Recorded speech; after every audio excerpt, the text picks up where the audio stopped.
The year was 53 BCE. In the sands of Carrhae, Marcus Licinius Crassus, the richest man in Rome, met a death that even wealth could not buy him out of. He had once crushed Spartacus. He had once ruled beside Caesar. But now, surrounded, betrayed, his army shattered. They say the Parthians poured molten gold down his throat, a cruel joke on a man obsessed with riches. But when the fire faded and silence fell, his legacy was not of wealth. It was of hubris. Death comes quietly sometimes. Joan of Arc knew fire.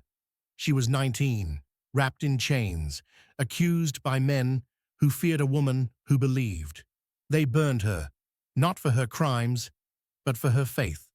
Her ashes scattered in the Seine, but her memory etched into history like candle wax on stone. The flames took her body, but they could not kill her courage. In 1600, Giordano Bruno refused to be quiet. He believed the stars were suns, that other worlds lived beyond ours. For that, he was tied to a stake in Rome. The sky watched. The crowd turned away. He said before the flames claimed him, "You may be more afraid to deliver this judgment than I am to hear it." And with that, he was gone, but his voice still echoing between galaxies. Then there was Socrates. Athens feared what he made people feel. Doubt, curiosity, freedom. They gave him hemlock. He drank it without fear. Calm, knowing that ideas cannot be silenced. Even as his body stiffened, he taught his students to think. And so, centuries later, we still do. The Viking lord known as Bjorn Ironside wanted no grave. He asked to be set adrift, wrapped in his sword across his chest. His ship burned as it vanished into the fjord, a death made of poetry, not for glory, but for peace. A warrior choosing rest. Emily Dickinson didn't die in battle. She died softly, in her home, barely known. But her poems, they bloomed after death. Quiet thoughts that burst like stars. She wrote not for fame, but for feeling.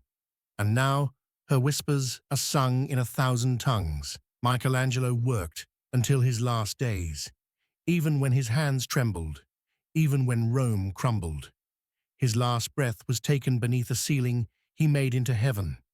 And still, he worried it wasn't good enough. Imagine that. Even greatness doubts itself. During the Black Death, death was not epic. It was everywhere. Mothers, brothers, lovers, they died in silence, unnamed. Yet the world continued. And from the ashes came rebirth. The Renaissance bloomed in their wake, a silent thank you to lives forgotten. Hypatia, philosopher of Alexandria, was torn apart by a mob. Why? Because she knew too much, because she taught, because she dared to speak. They destroyed her. And yet, today, we read her name, and not theirs. In 1915, Canadian soldier John McCrae looked upon fields of war and wrote the poem In Flanders Fields before falling to illness. He never saw how his words became the voice of the fallen. But he gave death a shape, a flower. So what makes a death epic? Is it fire, battle, silence? Is it remembered? Or is it remembered well? Maybe it's not how we die, but how we live in our last moments, with truth, with love, with the kind of peace that even history cannot erase. If this tale helped you breathe softer, if it quieted your heart for the night, subscribe to Pasties, because tomorrow we travel again into another forgotten page, another quiet goodbye, another echo